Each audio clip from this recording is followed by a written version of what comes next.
Aditya classes exam गुरु channel में आप सबका स्वागत है। आज हम लोग की क्लास जो है भारतीय संविधान के समान परिचय से रहेगी, जिसमें हम लोग प्रमुख जो है भाग, अनुसूची और अनुच्छेद के विषय में पढ़ेंगे, जो अक्सर समान रूप से आपके एग्जाम में आते हैं और जो है सुमेलित करने के लिए आते हैं। निश्चित ही इसी के अंदर से ही पूछा जाता है।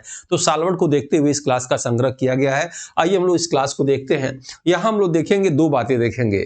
एक तो आजादी से पहले यानी 1947 से पहले जो है भारत का संविधान कैसे चलता था और आजादी के बाद भारत का संविधान कैसे चलता था। जैसा कि सिंपल अभी आगे और भी क्लास में आपको क्लियर होगा। 1947 के बाद आप जानते हैं जब जो है संविधान जो है लागू हुआ, गणतंत्र दिवस लागू हुआ 26 जनवरी 1950 को, तो ये भारतीय संविधान में ये सब चीजें आई, भाग, अनुसूची, अनुच्छेद, इसकी विषय में हम लोग बाद में चर्चा करेंगे। आजादी से पहले जो संविधान भारत का चलता था वो अंग्रेजों के अधिनियम से, रेगुलेटरी एक्ट से चलता था, याद रखिएगा। तो आइए सबसे पहले हम लोग शुरुआत कहाँ से करते हैं? आजादी से पहले भारतीय संविधान की शुरुआत करते हैं, फिर वर्तमान की जो है संविधान की शुरुआत करते हैं। यहां से भी आपके एग्जाम में प्रश्न आता है। क्लियर है?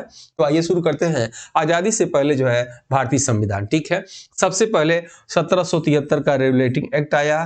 कब आया? 1773 में। कौन सी घटना घटी, इसके बाद वाले चैप्टर में आगे हम विस्तृत को चर्चा करेंगे, क्योंकि पहले आपके एग्जाम में ये भी पूछा जाता है कि जो है सुमेलित करिए, तो आपको ये लिखा रहेगा और उसके सामने जो है वर्ष लिखा रहेगा, आपको मिलाना रहेगा, ठीक है। इस चैप्टर के माध्यम से देखिए, आके डिटेल हम जो है चर्चा उसकी करेंगे। 1773 में क्या आया? रेगुलेटिंग एक्ट आया। और बस सिंपल से जानिए, इसी एक्ट के तहत 1774 में कलकत्ता में सुप्रीम कोर्ट की स्थापना होती है और वारेन हेस्टिंग जो है भारत की उसमें कलकत्ता के गवर्नर होते हैं।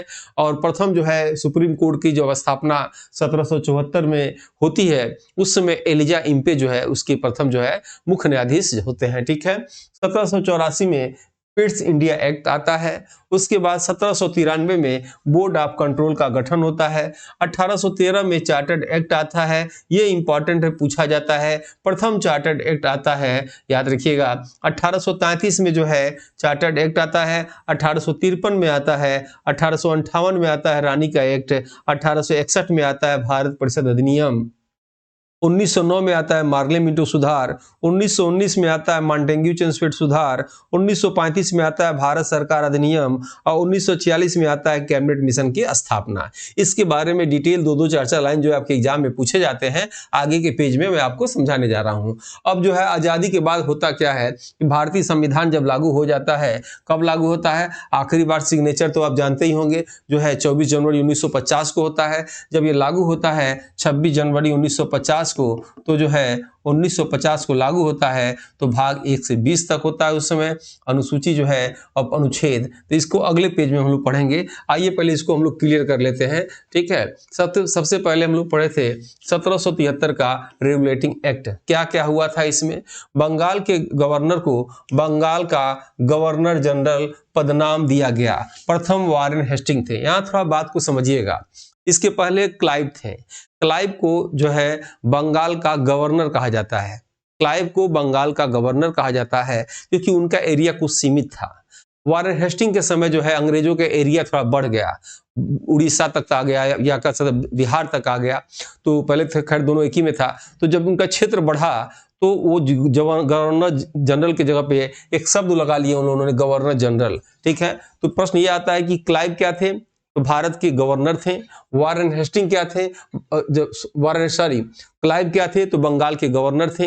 वारेन हेस्टिंग क्या थे? तो बंगाल के गवर्नर जनरल थे। प्रथम जो है वारेन हेस्टिंग थे।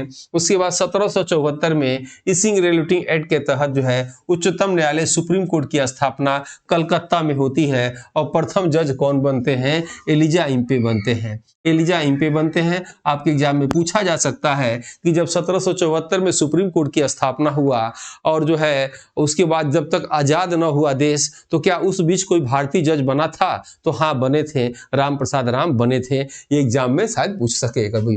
कंपनी के कर्मचारियों को निजी व्यापार करने, भारतीयों से उपहार लेने का प्रतिबंध लगा दिया। किसके तहत? तो 1773 के रेगुलेटिंग एक्ट के तहत।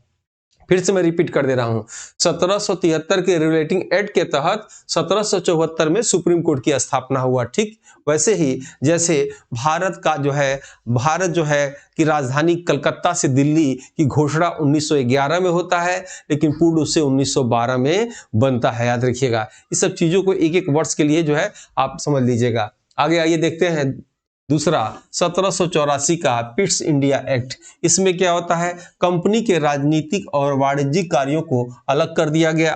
राजनीतिक मामलों के प्रबंधन के लिए बोर्ड ऑफ कंट्रोल का गठन किया गया।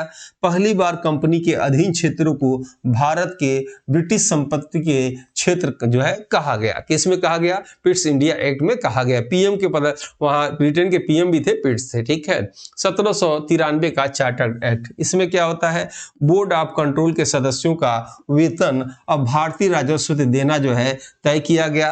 कंपनी के भारत के साथ व्यापार करने का एक अधिकार को अगले 20 वर्षों के लिए बढ़ा दिया गया।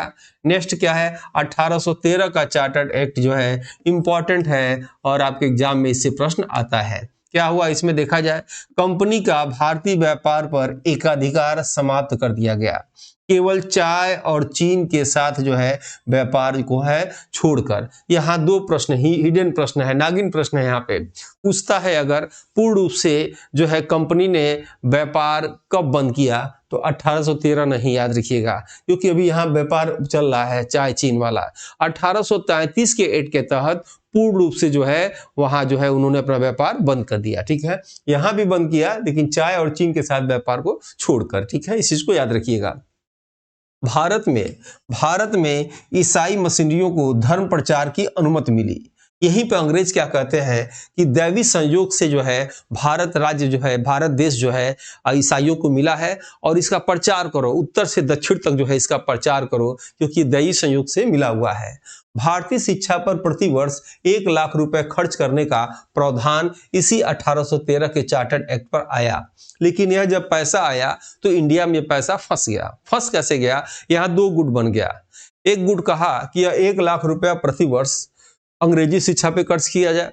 एक गुट क्या कहता है कि 1 लाख रुपया प्रतिवर्ष जो भारत में पहले से चली आ रही जो है हिंदी, संस्कृत, अरबी, फारसी, उर्दू, उस पर खर्च किया जाए, और इसी को पाश्चात्य विवाद के नाम से जाना जाता है। याद रखिएगा, यह मामला सुलझता कब है, यह सुलझता तब है जब विलियम बेंटिंक भारत के गवर्नर जनरल होते हैं।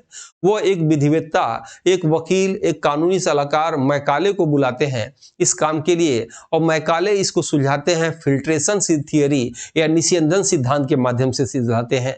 निस्यंदन सिद्धांत क्या है, मैकाले कहते हैं कि 1 लाख रुपया जो है हम लोग खर्च करेंगे उन व्यक्तियों के ऊपर जो है निःशुल्क हम लोग उनको सिखाएंगे, इस शर्त पर कि जब वो इंग्लिश सीख लेंगे तो अपने निम्न वर्ग को भी निःशुल्क वैसे ही वो इंग्लिश सिखा देंगे। लेकिन ऐसा भारत में नहीं हुआ। तभी से 1835 से ही भारत में अंग्रेजी के जनक लॉर्ड मैकाले कहे जाते हैं। ठीक है, आगे इसकी और चर्चा हम लोग करेंगे। आइए देखते हैं आगे 1833 का चार्टर्ड एक्ट। यहाँ देखेंगे आप जो है बंगाल के गवर्नर जनरल को अब भारत का गवर्नर जनरल कहा गया, इसीलिए, और जो है लॉर्ड विलियम बेंटिंक भारत के प्रथम गवर्नर जनरल बनते हैं। यहाँ मैं आपको दोबारा रिपीट करा देना चाहता हूँ, अगर आपके एग्जाम में पूछे कि बंगाल का प्रथम गवर्नर क्लाइव, वही क्लाइव जिसने प्लासी का युद्ध लड़ा बंगाल के नवाब सिराजदौला के साथ, जिसने दैत्य शासन लगा दिया और जो इंग्लैंड में जाके आगे आत्महत्या कर लिया। लेकिन अगर पूछे बंगाल के गवर्नर जनरल तो वारेन हेस्टिंग।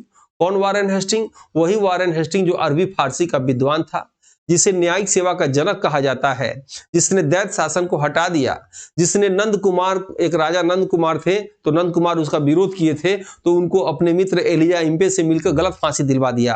तो प्रश्न ये भी आता है कि वारेन हेस्टिंग के ऊपर सबसे पहले क्या हुआ, महाभियोग ब्रिटिश पार्लियामेंट में लगाया गया था। ठीक है, और जो है ये दो हो गए, क्लाइव और वारेन हेस्टिंग। और भारत के प्रथम गवर्नर जनरल पूछे तो कौन, विलियम बेंटिंक। विलियम बेंटिंक बहुत समझदार सुलझा हुआ व्यक्ति था। भारत में कुछ प्रथाएं चल रही थी, समस्याएं चल रही थी, उसको इस विलियम बेंटिंक ने दूर किया। जैसे सती प्रथा का अंत किसकी सहायता से दूर किया, राजा राम मोहन राय की सहायता से दूर किया। ठगी प्रथा भारत में चल रही थी, ठगी प्रथा का अंत कैसे किया, ये जो है स्लीमैन की सहायता से समाप्त किया। अभी आपने देखा 1813 में जो है चार्टर्ड एक्ट चल रहा था, वो लॉर्ड मैकाले की सहायता से उसने समाप्त किया। भारत में नर बलि का अंत कर दिया, मेडिकल कॉलेज की स्थापना कर दिया, भारत में जो नौकरियां जो मिल रही थी, जो भेदभाव किया जा रहा था ईसाइयों में और हिंदुओं में, उसको ये दूर किया, और भारत का ये जो है गवर्नर जनरल था। आइए इसके विषय में और आगे चर्चा हम करेंगे। तो इसमें दूसरा पॉइंट, पहला पॉइंट क्या था कि बंगाल के गवर्नर जनरल को भारत का गवर्नर जनरल बना दिया गया, लॉर्ड विलियम बेंटिंक प्रथम बनते हैं। कंपनी के व्यावसायिक अधिकार पूरी तरह समाप्त कर दिया गया, अब केवल प्रशासनिक निकाय बन गई। अभी हमने आपसे बताया था चाय और चीन को छोड़कर 1813 में बाकी व्यापार बंद, लेकिन यहां पूर्ण रूप से व्यापार बंद हुआ कब? 1833 के जो है चार्टर्ड एक्ट में। यहाँ एक और नागिन प्रश्न है, छुपा हुआ प्रश्न है, इसको भी देख लीजिएगा। जैसे आप जानते हैं 1829 में नियम 17 के तहत जो है विलियम बेंटिंक की सहायता से, राजा राम मोहन राय की सहायता से विलियम बेंटिंक ने क्या किया? भारत में सती प्रथा का अंत कर दिया 1829 में। लेकिन सिर्फ बंगाल में, पूरे भारत में अगर सती प्रथा का अंत हुआ तो इस 1833 के चार्टर्ड एक्ट के तहत होता है। ये भी एग्जाम में प्रश्न पूछा जाता है, ठीक है। प्रश्न ये पूछे कि पूरे भारत में सती प्रथा का अंत कब हुआ, तो 1833 के चार्टर्ड एक्ट के तहत। किस गवर्नर जनरल के समय? तो विलियम बेंटिंक के समय। तो किस भारतीय के समय? तो राजा राम मोहन राय की सहायता के समय। सती प्रथा क्या है आप जानते होंगे। सती प्रथा क्या है? जब पति मर जाता था तो पत्नी को भी चीते पे जीते जी बाल मुड़वा के जलना मरना होता था। सती प्रथा का सबसे पहले वर्णन कब मिला? तो 510 में, 510 के एक अभिलेख में, एरड़ अभिलेख में इसका वर्णन होता है, जो भानुगुप्त का था, ठीक है। गोपराज का जो है उसकी पत्नी से, उसके साथ जो है सती होती है। उसके बाद हर्षवर्धन की माता यशोमती, उनका भी जो है सती प्रथा में नाम आता है। इस चीज को आगे हिस्ट्री की क्लास लेंगे तो डिटेल आपको हम वहां चर्चा करते रहेंगे, उन बिंदुओं पर भी चर्चा करेंगे जो आपके एग्जाम में बार बार पूछा जाता है। इतना भी अगर आप जान जाएंगे तो आराम से एलिमिनेट करके, खारिज करके प्रश्नों का सही उत्तर आप निकाल सकते हैं, ठीक है। आइए देखते हैं नेक्स्ट पॉइंट क्या है इसमें।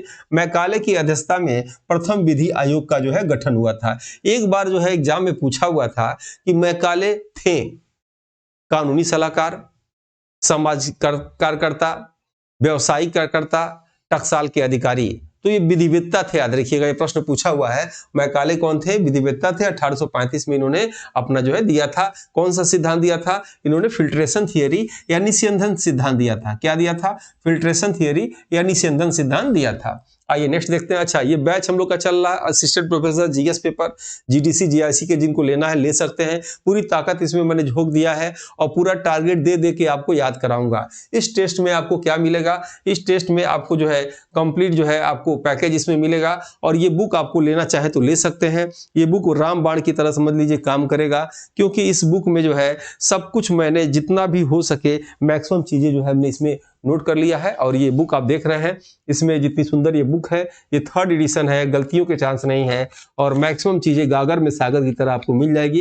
ये बुक लेने के लिए आपको जो है ये नंबर आप देख रहे हैं, नीचे नंबर जो है, इस नंबर पे व्हाट्सअप करेंगे बुक तो आपको मिल जाएगी, या ये आप टेस्ट लेना चाहें तो ये भी आप जो है इस नंबर पे करेंगे तो आपको मिल जाएगा, ठीक है। अभी पिछली क्लास जो है चला था, जो नए हैं इसमें आप देख सकते हैं, इसमें जो है टेलीग्राम और व्हाट्सएप ग्रुप में आप इसमें जुड़ सकते हैं। आइए आगे क्लास की चर्चा करते हैं। 1853 का चार्टर्ड एक्ट के विषय हम लोग देखेंगे। सिविल सेवकों की भर्ती के लिए खुली प्रतियोगिता जो है परीक्षा की शुरुआत होता है। 1853 में पहली बार गवर्नर जनरल की परिषद में विधायी और प्रशासनिक कार्यों को अलग किया जाता है। 1858 का भारत शासन अधिनियम, इसी को रानी का एक्ट कहते हैं। देखिए होता क्या है इसमें, होता यह है कि 1857 में पहली बार भारतीयों को लगता है कि हम सब जो है किसी न किसी के जो है अंग्रेजों के गुलाम किसी न किसी तरह बन रहे हैं। तो सब ने एकजुटता दिखाई और 1857 का प्रथम स्वतंत्रता संग्राम होता है, और उस बीच कैनिन होते हैं। अंग्रेजों को लगता है कि भारतीय सत्ता हाथ से निकल जाएगा, लेकिन एकजुटता न होने के कारण, प्रमुख साधन न होने के कारण, सभी वर्गों का एक साथ न देने के कारण क्या होता है, यह जो है विफल हो जाता है, ठीक है। अब एक चीज और भी याद रखिएगा। तो अब उस समय क्या होता है, कैनिन के समय ही महारानी विक्टोरिया ब्रिटेन से आती हैं। कैनिन से कहती हैं, कैनिन तुम हटो, अब वायसराय तुम वायसराय रहोगे और भारत के गवर्नर जनरल नहीं रहोगे।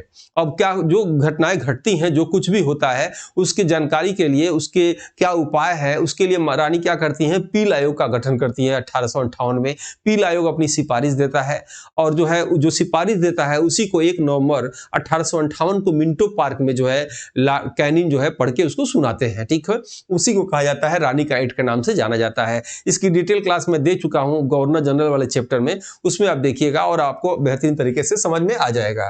भारत का शासन सीधे महारानी विक्टोरिया के अधीन हो जाता है। गवर्नर जनरल का नाम बदलकर वायसराय कर दिया जाता है, लॉर्ड कैनिंग प्रथम होते हैं।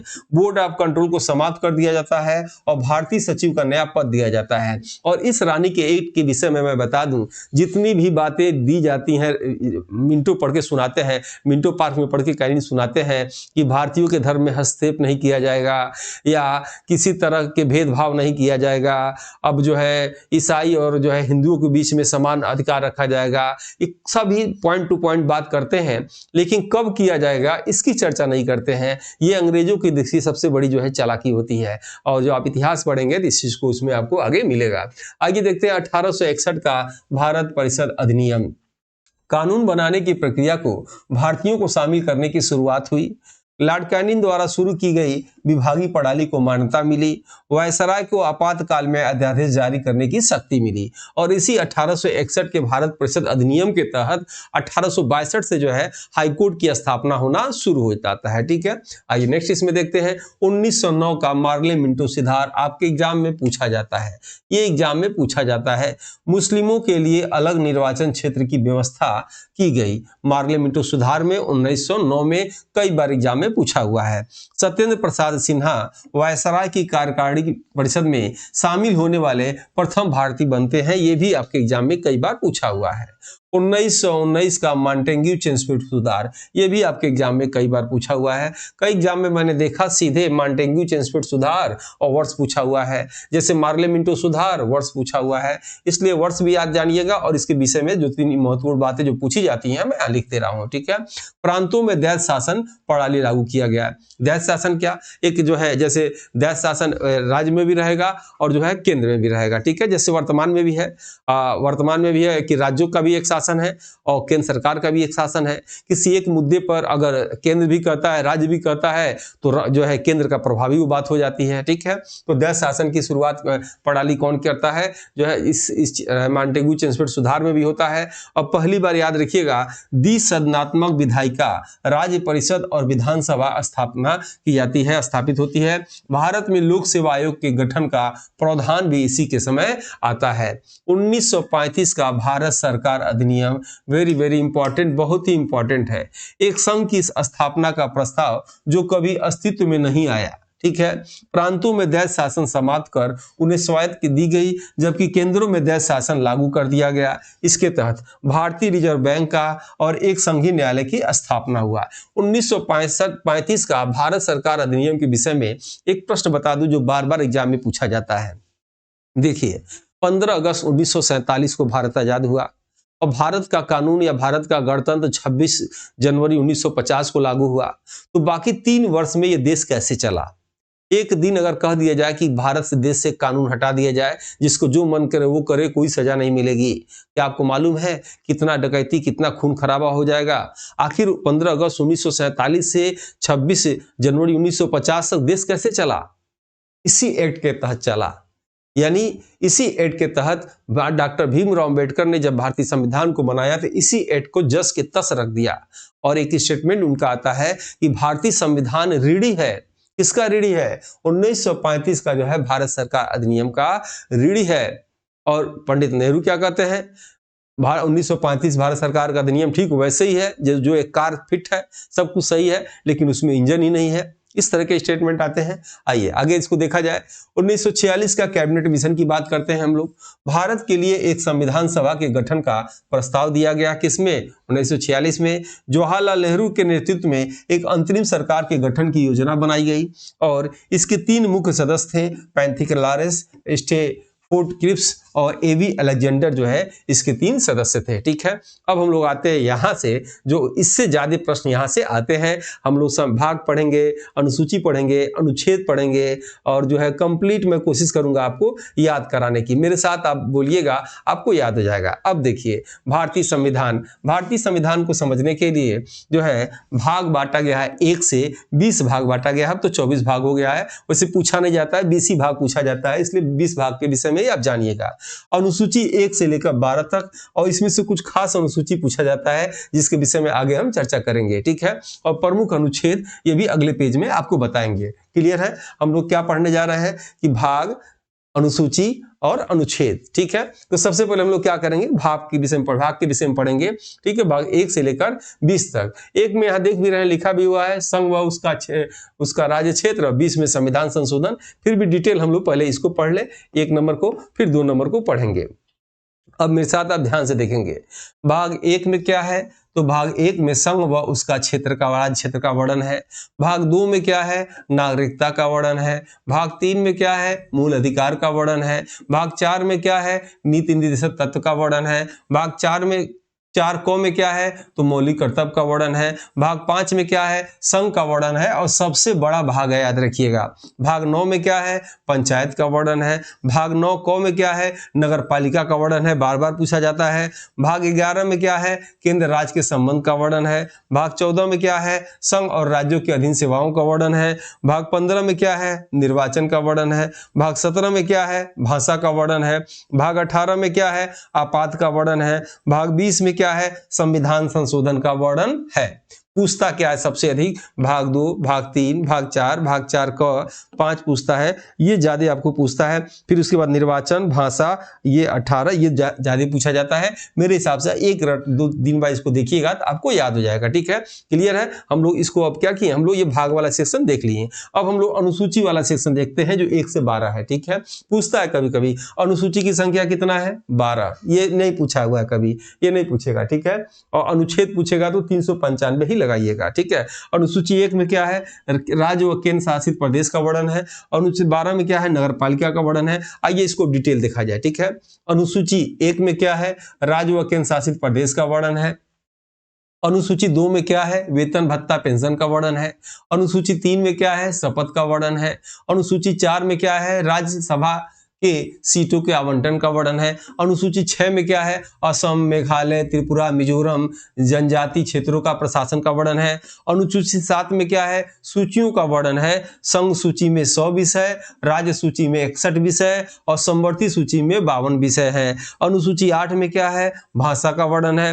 अनुसूची 9 में क्या है, भूमि सुधार से संबंधित है। अनुसूची 10 में क्या है, दल बदल का कानून का वर्णन है। अनुसूची 11 में क्या है, पंचायत का वर्णन है। अनुसूची 12 में क्या है, नगर पालिका का वर्णन है। आपको समझ में आ गया होगा, हम लोग इसको भी पढ़ चुके हैं, इसको भी पढ़ चुके हैं। अब महत्वपूर्ण यह है अनुच्छेद, प्रमुख अनुच्छेद को हम लोग पढ़ने जा रहे हैं। ठीक है तो ज्यादा, लेकिन 2 से 3 बार आप पढ़िएगा तो याद हो जाएगा, प्रैक्टिस कर लीजिएगा तो भी आपको याद हो जाएगा, घबराने की बात नहीं है। ठीक है, आइए हम लोग देखते हैं अनुच्छेद 14 से 18 में क्या है, तो याद रखिएगा मूल अधिकार समानता का अधिकार है। अनुच्छेद 19 से 22 में क्या है, तो मूल अधिकार स्वतंत्रता का अधिकार है। अनुच्छेद 23 से 24 में क्या है, तो मूल अधिकार शोषण के विरुद्ध अधिकार है। अनुच्छेद 25 से 28 में क्या है, तो धार्मिक स्वतंत्रता का अधिकार है। तो अनुच्छेद 29 से 30 में क्या है, संस्कृत व शिक्षा संबंधित अधिकार है। ठीक है, तो 1, 2, 3, 4, 5। ठीक है, अनुच्छेद 32 में क्या है, संवैधानिक उपचारों का अधिकार है। ये 6 आपके क्या हो गए, मूल अधिकार है। याद रखिएगा, जो आपको अनुच्छेद सहित और नाम याद होना चाहिए, क्योंकि पूछता है, एक तो प्रश्न पूछेगा निम्नलिखित में से कौन मूल अधिकार नहीं है, निम्नलिखित में से मूल अधिकार या कौन, कहां से कहां तक है, ये पूछता है। इसलिए सबसे पहले इसको आपको रट्टा मारना है, समझना है, याद करना है। ठीक है, अब आइए अनुच्छेद 40 में क्या है, तो ग्राम पंचायत का गठन है। अनुच्छेद 44 में क्या है, समान सिविल संहिता का वर्णन है। अनुच्छेद 45 क में क्या है, निःशुल्क शिक्षा है, पहले था, अब इसको 21 क में कर दिया गया। ठीक है, अनुच्छेद 48 क में क्या है, पर्यावरण व संरक्षण, संवर्धन, वन तथा वन जीवों की रक्षा का वर्णन है। अनुच्छेद 61 में क्या है, तो राष्ट्रपति पर महाभियोग का वर्णन है। अनुच्छेद 63 में क्या है, भारत का उपराष्ट्रपति का वर्णन है। अनुच्छेद 64 में क्या है, उपराष्ट्रपति की राज्यसभा का पदेन सभापति होने का वर्णन है। अनुच्छेद 65 में क्या है, राष्ट्रपति की अनुपस्थिति में उपराष्ट्रपति के कार्य का वर्णन है। अनुच्छेद 72 में क्या है, राष्ट्रपति का क्षमादान का वर्णन है। अनुच्छेद 73 में क्या है, संघ की कार्यपालिका शक्ति का विस्तार है। अनुच्छेद 76 में क्या है, भारत का न्यायवादी का वर्णन है, महान्यायवादी का वर्णन है। अनुच्छेद 79 में क्या है, संसद का गठन है। अनुच्छेद 80 में क्या है, राज्यसभा का गठन है। अनुच्छेद 81 में क्या है, लोकसभा का गठन है। अनुच्छेद 108 में क्या है, संयुक्त अधिवेशन का वर्णन है। अनुच्छेद 110 में क्या है, धन विधेयक का वर्णन है। अनुच्छेद 112 में क्या है, वार्षिक वित्तीय विवरण का वर्णन है। अनुच्छेद 124 में क्या है, सुप्रीम कोर्ट की स्थापना और गठन का वर्णन है। अनुच्छेद 148 में क्या है, भारत के नियंत्रक महालेखा परीक्षक का वर्णन है। अनुच्छेद 153 में क्या है, तो राज्यों के राज्यपाल का वर्णन है।